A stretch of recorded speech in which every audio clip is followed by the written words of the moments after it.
ರಾಮಾಯಣದಲ್ಲಿ ರಾವಣ ಪುಷ್ಪಕ ವಿಮಾನನ ಓಡಿಸೋ ಕತೆ ಬರುತ್ತೆ. ರಾವಣ ಆ ವಿಮಾನದಲ್ಲಿ ಕೂತ್ಕೊಂಡು ಆಕಾಶದಲ್ಲಿ ಹೋಗ್ತಾನೆ. ಆಮೇಲೆ ಸೀತಾಮಾತೆನ ಅಪಹರಣ ಮಾಡಿ ಕರ್ಕೊಂಡು ಹೋಗಿದ್ದು ಕೂಡ ಅದೇ ಪುಷ್ಪಕ ವಿಮಾನದಲ್ಲಿ. ಆದ್ರೆ ಇವೆಲ್ಲ ನಿಜನಾ? ಪುಷ್ಪಕ ವಿಮಾನ ನಿಜಕ್ಕೂ ಇತ್ತ ಅಥವಾ ಅದು ಕಾಲ್ಪನಿಕನ ಅನ್ನೋದ್ರ ಬಗ್ಗೆ ಚರ್ಚೆ ನಡೀತಾನೆ ಇರುತ್ತೆ. ಇದು ರಾಮಾಯಣ ಕಾವ್ಯವನ್ನ ಬರೆದ ಕವಿ ಮಹರ್ಷಿ ವಾಲ್ಮೀಕಿ ಅವರ ಇಮ್ಯಾಜಿನೇಷನ್ ಇಂದ ಹುಟ್ಟಿದೆ ಅನ್ನೋದು ಒಂದು ವಾದ. ಆ ವಿಮಾನ ನಿಜಕ್ಕೂ ಇತ್ತು, ನಮ್ಮ ಪೂರ್ವಜರಿಗೆ ವಿಮಾನವನ್ನ ತಯಾರಿಸೋದು ಗೊತ್ತಿತ್ತು ಅನ್ನೋದು ಮತ್ತೊಂದು ವಾದ. ಜಗತ್ತಿನಲ್ಲಿ ಮೊದಲಿಗೆ ವಿಮಾನನ ತಯಾರಿಸಿದ್ದು ರೈಟ್ ಬ್ರದರ್ಸ್. ಈ ಸಾಧನೆನ ಯಾರು ಇಲ್ಲ ಅಂತ ಹೇಳೋಕೆ ಸಾಧ್ಯನೇ ಇಲ್ಲ. ಆದ್ರೆ ಭಾರತದಲ್ಲಿ ಕೂಡ ವಿಮಾನಗಳ ಒಂದು ಥಿಂಕಿಂಗ್ ಆಲೋಚನೆ ಬಹಳ ಹಿಂದೆನೆ ಇತ್ತು.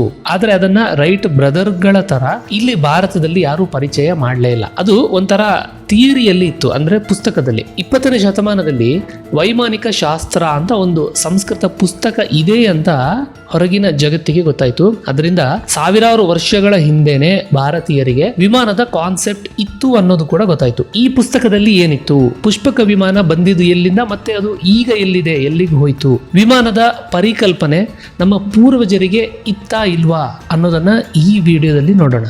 ಸ್ನೇಹಿತರೆ, ಪುಷ್ಪಕ ವಿಮಾನ ಇದ್ದಿದ್ದು ರಾವಣನ ಹತ್ರ. ಆದ್ರೆ ರಾವಣ ಇದರ ನಿಜವಾದ ಮಾಲೀಕ ಅಲ್ಲ. ರಾವಣ ಇದನ್ನ ಕುಬೇರನಿಂದ ಕಿತ್ಕೊಂಡು ಬಂದಿದ್ದ. ಕುಬೇರ ಅಂತಂದ್ರೆ ಮಹಾಶ್ರೀಮಂತ, ಸಂಪತ್ತಿನ ದೇವತೆ ಅಂತಾನು ಈತನನ್ನ ಕರೀತಾರೆ. ಕೆಲವರ ಮನೆಗಳಲ್ಲಿ ಕೂಡ ಕುಬೇರನನ್ನ ಪೂಜೆ ಮಾಡ್ತಾರೆ, ಲಕ್ಷ್ಮಿ ಬರ್ಲಿ, ಹಣ ಬರ್ಲಿ ಅಂತ.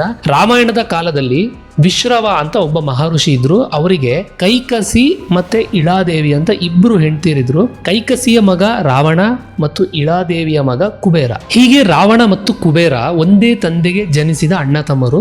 ಆದ್ರೂ ಒಬ್ಬರ ಮುಖ ಕಂಡ್ರೆ ಒಬ್ಬರಿಗೆ ಆಗ್ತಾ ಇರಲಿಲ್ಲ. ಅತ್ತ ರಾವಣ ದುಷ್ಟನಾಗಿ ಬೆಳೀತಾ ಇರೋ ಟೈಮಲ್ಲಿ ಇತ್ತ ಕುಬೇರ ಸೃಷ್ಟಿಕರ್ತ ಬ್ರಹ್ಮದೇವನ ಕುರಿತು ತಪಸ್ ಮಾಡ್ತಾನೆ. ಅವನ ಭಕ್ತಿಗೆ ಒಲಿದ ಬ್ರಹ್ಮ ಅವನನ್ನ ಜಗತ್ತಿನ ಅತ್ಯಂತ ಶ್ರೀಮಂತ ವ್ಯಕ್ತಿಯಾಗಿ ಮಾಡ್ಬಿಡ್ತಾನೆ. ಹಾಗೇನೆ ಅವನಿಗೆ ಲಂಕೆಯ ಸಾಮ್ರಾಜ್ಯವನ್ನ, ಚಿನ್ನದ ಅರಮನೆಯನ್ನ ಮತ್ತೆ ಪುಷ್ಪಕ ವಿಮಾನವನ್ನು ಕೊಟ್ಟು ಆಶೀರ್ವಾದ ಮಾಡ್ತಾನೆ. ಅಂದ್ರೆ ಪುಷ್ಪಕ ವಿಮಾನ ಹುಟ್ಟಿದ್ದೇ ಬ್ರಹ್ಮದೇವನಿಂದ, ಸೃಷ್ಟಿಕರ್ತನಿಂದ. ಇನ್ನು ಕೆಲ ಪುರಾಣದ ಪ್ರಕಾರ ಇದು ವಿಶ್ವಕರ್ಮ ಸೃಷ್ಟಿ ಮಾಡಿರೋದು. ಹೀಗೆ ಎಲ್ಲಾ ಶ್ರೀಮಂತಿಕೆಯನ್ನ ಕುಬೇರ ಪಡ್ಕೊಳ್ತಾನೆ. ಆಮೇಲೆ ಲಂಕೆಯ ರಾಜನಾಗಿ ಆಡಳಿತ ಮಾಡ್ತಾ ಇರ್ತಾನೆ. ರಾವಣ ದೊಡ್ಡ ಸಾಮ್ರಾಟನಾಗಬೇಕು ಅಂತ ಅವನಿಗೆ ಆಸೆ ಆಗ್ತಾ ಇರುತ್ತೆ. ಅದಕ್ಕೆ ಅವನು ದೇವತೆಗಳ ಮೇಲೆ ದಾಳಿ ಮಾಡ್ತಾ ಇರ್ತಾನೆ. ಅಷ್ಟೇ ಸಾಕಾಗಲ್ಲ, ಸಹೋದರ ಕುಬೇರನ ಬಗ್ಗೆ ಕೂಡ ರಾವಣನಿಗೆ ಹೊಟ್ಟೆ ಉರಿ ಇರುತ್ತೆ. ಯಾಕೆಂದ್ರೆ ಕುಬೇರ ಒಂದು ಸಾಮ್ರಾಜ್ಯವನ್ನ ಆಳ್ತಾ ಇರ್ತಾನೆ, ಆರಾಮಾಗಿರ್ತಾನೆ. ಅದಕ್ಕೆ ಕುಬೇರನ ಸೇವಕರು, ಅಂದ್ರೆ ಅವರನ್ನ ಯಕ್ಷರು ಅಂತ ಕರೀತಾರೆ, ಅವರ ಮೇಲೆ ಕೂಡ ರಾವಣ ದಾಳಿ ಮಾಡ್ತಾನೆ. ಅವಾಗ ಕುಬೇರನಿಗೆ ಸಿಟ್ಟು ಬರುತ್ತೆ. ಅವನ ದೂತರನ್ನ ರಾವಣನ ಹತ್ರ ಕಳಿಸಿ ಎಚ್ಚರಿಕೆ ಕೊಡ್ತಾನೆ, ಹೀಗೆಲ್ಲ ದಾಳಿ ಮಾಡಬೇಡ, ಸರಿಯಾಗಿರಲ್ಲ ಅಂತ. ಇದಕ್ಕೆಲ್ಲ ರಾವಣ ಕೇರ್ ಮಾಡಲ್ಲ. ಮತ್ತೆ ಕುಬೇರನ ಸಾಮ್ರಾಜ್ಯದ ಮೇಲೆ ದಾಳಿ ಮಾಡ್ತಾನೆ ಹೋಗ್ತಾನೆ. ಕೊನೆಗೆ ಕುಬೇರ ಅವನ ತಂದೆ ವಿಶ್ರವ ಮುನಿಯ ಹತ್ರ ಹೋಗಿ ಈ ಎಲ್ಲ ವಿಷಯಗಳನ್ನ ಹೇಳ್ತಾನೆ. ನೋಡಿ, ನನ್ನ ಸಹೋದರ ರಾವಣನೇ ನನ್ನ ಮೇಲೆ ದಾಳಿ ಮಾಡಿಸ್ತಾ ಇದ್ದಾನೆ ಅಂತ. ಅದಕ್ಕೆ ವಿಶ್ರವ ಮುನಿ ಹೇಳ್ತಾರೆ, ನೋಡಪ್ಪ ಮಗನೇ, ನೀನು ಲಂಕಾ ಸಾಮ್ರಾಜ್ಯವನ್ನ ರಾವಣನಿಗೆ ಬಿಟ್ಕೊಟ್ಬಿಡು.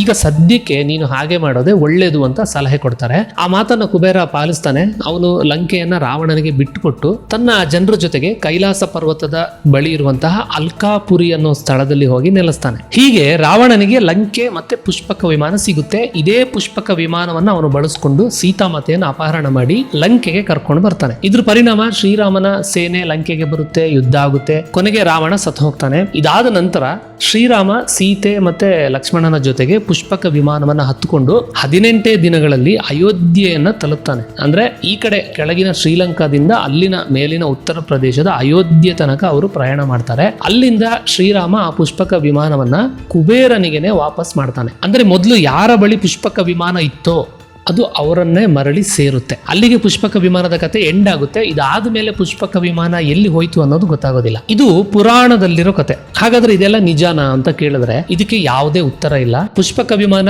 ನಿಜವೂ ಆಗಿರಬಹುದು ಅಥವಾ ಅದು ಕವಿಯ ಕಲ್ಪನೆಯಿಂದ ಹುಟ್ಟುಕೊಂಡಂತಹ ಒಂದು ವಸ್ತು ಕೂಡ ಆಗಿರಬಹುದು. ಇನ್ನು ಕುತೂಹಲದ ಸಂಗತಿ ಅಂತಂದ್ರೆ ಭರತ ಖಂಡದಲ್ಲಿ ವಿಮಾನದ ಪರಿಕಲ್ಪನೆ ಬಹಳ ಹಿಂದೆನೆ ಇತ್ತು ಅನ್ನೋದಕ್ಕೆ ತುಂಬಾ ಸಾಕ್ಷಿಗಳು ಸಿಕ್ಕಿದೆ. ಅವುಗಳಲ್ಲಿ ಮುಖ್ಯ ಆಗಿರೋದು ವೇದಗಳ ಕಾಲದಲ್ಲಿದ್ದ ಮಹರ್ಷಿ ಭಾರದ್ವಾಜ ಅಂತ ಅವರು ಬರೆದ ವೈಮಾನಿಕ ಶಾಸ್ತ್ರ ಅನ್ನೋ ಪುಸ್ತಕ. ಈ ಪುಸ್ತಕನ ನೋಡಿದ್ರೆ ನಿಜಕ್ಕೂ ವಿಮಾನವನ್ನ ಸಾವಿರಾರು ವರ್ಷಗಳ ಹಿಂದೆನೆ ತಯಾರಿಸಿದ್ರ ನಮ್ಮ ಭಾರತದಲ್ಲಿ ಆ ತರಹದ ಒಂದು ಅಭಿಪ್ರಾಯ ಬರೋದು ಖಂಡಿತ. ವೈಮಾನಿಕ ಶಾಸ್ತ್ರ ಪುಸ್ತಕದಲ್ಲಿ 8 ಅಧ್ಯಾಯ ಇದೆ, 3000 ಶ್ಲೋಕ ಇದೆ. ಪಂಡಿತ್ ಸುಬ್ಬರಾಯ ಶಾಸ್ತ್ರಿ ಅಂತ ಒಬ್ರು ವಿದ್ವಾಂಸರು ಇದನ್ನ 1918 ಸುಮಾರಿನಲ್ಲಿ ಕಂಡು ಹಿಡಿದ್ರು. ಈ ತರ ಒಂದು ಪುಸ್ತಕ ಇದೆ ಅಂತ ಅವರು ಅದನ್ನ ಪತ್ತೆ ಮಾಡಿದ್ರು. ಇದನ್ನ ಮೈಸೂರಿನ international academy of Sanskrit research ಸಂಸ್ಥೆಯ ಸಂಸ್ಥಾಪಕ ನಿರ್ದೇಶಕ ಸಂಶೋಧಕ GR ಜೋಸಿಯರ್ ಅಂತ ಅವರು 1952ರಲ್ಲಿ ಜಗತ್ತಿಗೆ ವ್ಯಾಪಕವಾಗಿ ಅದನ್ನ ಪರಿಚಯ ಮಾಡಿಕೊಟ್ರು, ಅಂದ್ರೆ ಅದನ್ನ ಪ್ರಚಾರ ಮಾಡಿದ್ರು. ಮಹರ್ಷಿ ಭಾರದ್ವಾಜರು ಸಪ್ತರ್ಷಿಗಳಲ್ಲಿ ಒಬ್ರು. ಈ ಪುಸ್ತಕನ ಬರೆದವರು ಇದೇ ಭಾರದ್ವಾಜರ ಅಥವಾ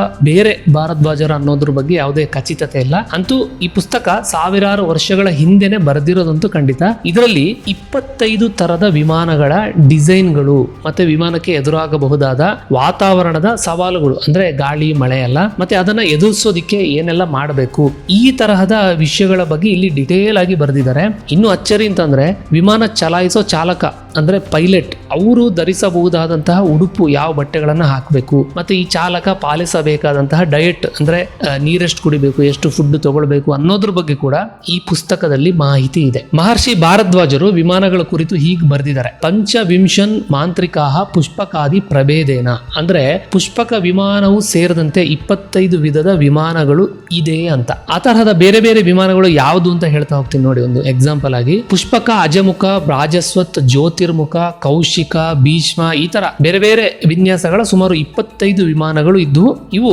ಮಾಂತ್ರಿಕ ಶಕ್ತಿಯಿಂದ ಚಲಿಸ್ತಾ ಇದ್ವು ಅಂತ ಇಲ್ಲಿ ಈ ಪುಸ್ತಕದಲ್ಲಿ ವಿವರಣೆ ಇದೆ. ಈ ಎಲ್ಲ ಚಿತ್ರಗಳನ್ನ ಕೂಡ ಆ ಪುಸ್ತಕದಲ್ಲೇ ಬಿಡಿಸಿ ವಿವರಿಸಿದ್ದಾರೆ. ಇತಿಹಾಸಕಾರ ವೇದವೀರ್ ಆರ್ಯ ಅವರು ಕ್ರಾನಾಲಜಿ ಆಫ್ ಇಂಡಿಯಾ ಅನ್ನೋ ಪುಸ್ತಕದಲ್ಲಿ ಪುಷ್ಪಕ ವಿಮಾನ ಹಾಟ್ ಏರ್ ಬಲೂನ್ ತರ ಇತ್ತು, ಇದರಲ್ಲಿ ವಿಶೇಷ ವಿನ್ಯಾಸದ ರಥ ಇತ್ತು ಅಂತೆಲ್ಲ ಅಭಿಪ್ರಾಯ ಪಟ್ಟಿದ್ದಾರೆ. ಪುರಾತನ ಕಾಲದಲ್ಲಿ ವಿಮಾನಗಳ ಪರಿಕಲ್ಪನೆ ಭಾರತ ಮಾತ್ರ ಅಲ್ಲ, ಬೇರೆ ಬೇರೆ ದೇಶಗಳಲ್ಲೂ ಕೂಡ ಇತ್ತು. ಇರಾನ್ ಮೂಲದ ಜೋರಾಷ್ಟ್ರ ಧರ್ಮದವರ ಇತಿಹಾಸದಲ್ಲಿ ಹೇಳಿರುವಂತೆ ಕಯಾನಿಯನ್ ರಾಜ ಕೈ ಕುಸ್ರೋ ಅಂತ ಅವನು ಇರಾನ್ ನಿಂದ ಚೀನಾ ದೇಶಕ್ಕೆ ಹಾಟ್ ಏರ್ ಬಲೂನ್ ನಲ್ಲಿ ಆ ತರಹದ ಒಂದು ಮಾದರಿಯ ವಾಹನದಲ್ಲಿ ಪ್ರಯಾಣ ಮಾಡ್ತಾನೆ ಅಂತ ಇದೆ. ಪುರಾತನ ಗ್ರೀಸ್ ಇತಿಹಾಸದಲ್ಲಿ ಹೇಳಿರೋದು ಏನಂದ್ರೆ ರಾಜ ಫ್ರಿಕ್ಸಸ್ ಮತ್ತು ಹೆಲ್ಲಿ ಅಂತ ಅವರ ತಾಯಿ ನೆಫಲಿ ಅಂತ ಆಕೆ ಹಾರುವ ವಿಮಾನದ ಮೂಲಕ ಮಕ್ಕಳನ್ನ ರಕ್ಷಣೆ ಮಾಡ್ತಾಳೆ.